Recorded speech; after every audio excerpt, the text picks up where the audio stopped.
Hello students, from this video onwards, let us learn trigonometry, which is important for the examination point of view. Syllabus includes introduction, expansion of sin n theta and cos n theta, then expansion of cos power n theta and sin power n theta, hyperbolic functions, then relations between the different hyperbolic functions, then real and imaginary parts of some complex numbers, next logarithm of a complex numbers, lastly summation of trigonometric series. First, we shall start with expansion of sin n theta and cos n theta. Let us expand sin n theta and cos n theta by using binomial theorem and De Moivre's theorem.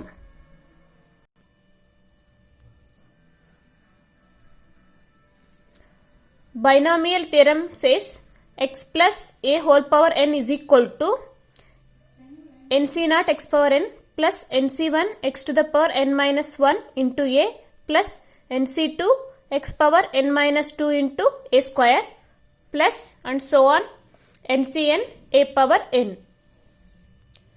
And we know that nc0 and ncn value is 1.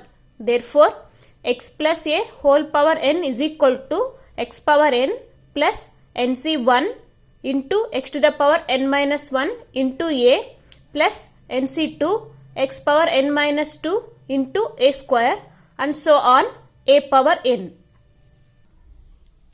And De Moivre's theorem states that cos theta plus I sin theta whole power n is equal to cos n theta plus I sin n theta, where n is the positive integer. Now we can expand cos theta plus I sin theta whole power n by binomial theorem.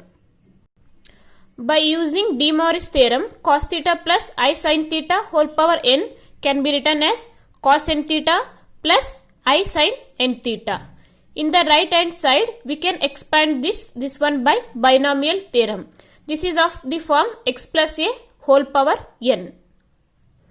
Therefore, this value is equal to cos power n theta plus nc1 cos power n minus 1 theta into I sin theta plus nc2 cos power n minus 2 theta into I sin theta whole square plus nc3 cos power n minus 3 theta into I sin theta whole cube and so on plus I sin theta whole power n.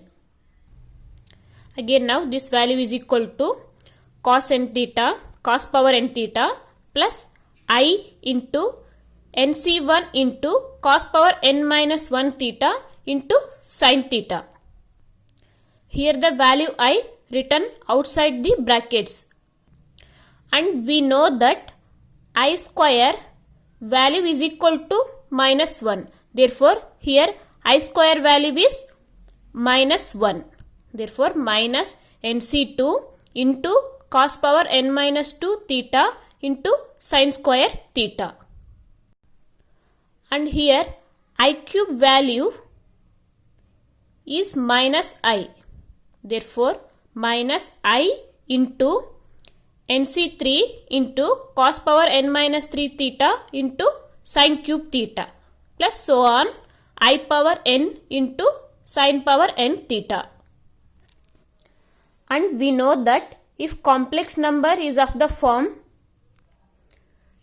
a plus ib, then a is the real part and b is the complex part. Therefore, here by grouping real part and complex part, we get here in the left hand side cos n theta plus I sin n theta is equal to cos power n theta minus nc2 cos power n minus 2 theta into sin square theta plus so on. This is the real part. Now the imaginary part is plus I into NC1 into cos power n minus 1 sin theta minus NC3 into cos power n minus 3 into sin cube theta and so on. And now we observe that in the left hand side real part is cos n theta and complex part is sin n theta. Here this is the real part and this value is the complex part. Now by equating real and complex part, we get the expansion of cos n theta and sin n theta in terms of different powers of cos theta and sin theta. Therefore, cos n theta is equal to cos power n theta minus NC2 into cos power n minus 2 theta into sin square theta plus NC4 into cos power n minus 4 theta into sin power 4 theta and so on. And in the similar manner, sin n theta is equal to NC1 into cos power n minus 1 theta into sin theta minus NC3 into cos to the power n minus 3 theta into sin cube theta plus NC5 cos power n minus 5 theta into sin power 5 theta and so on.